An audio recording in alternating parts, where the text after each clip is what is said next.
Hi friends, this is చిన్న cakes and cooking blogs. ముందుగా 1 cup hot water, పావు cup మైదా, 3 table spoons sugar, 1 table spoon salt, 1 table spoon east mix చేసుకుని 5 minutes పక్కన పెట్టుకోండి.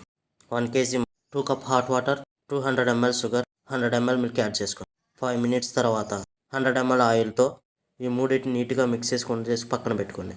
5 minutes తర్వాత కొంచెం ఆయిల్ యాడ్ చేసుకుని ఇలా స్మూత్గా చేసుకుని పక్కన పెట్టేసుకోండి. 5 మినిట్స్ తర్వాత ఇలా రౌండ్ షేప్ చేసుకుని ఒక హాఫ్ అన్ అవర్ పక్కన ఉంచేయండి. ఈలోపు చాక్లెట్ మిల్క్ హాట్ వాటర్లో పెట్టుకుని ఉండలు లేకుండా స్మూత్గా థిక్గా ఉండేలా చేసుకోండి. డోనట్స్ రైజింగ్ వచ్చేసినాయండి. ఇలా లైట్ హీట్లో స్టవ్ సిమ్లో పెట్టుకుని డోనట్స్ని డీప్ ఫ్రై చేసి పక్కన పెట్టుకోండి.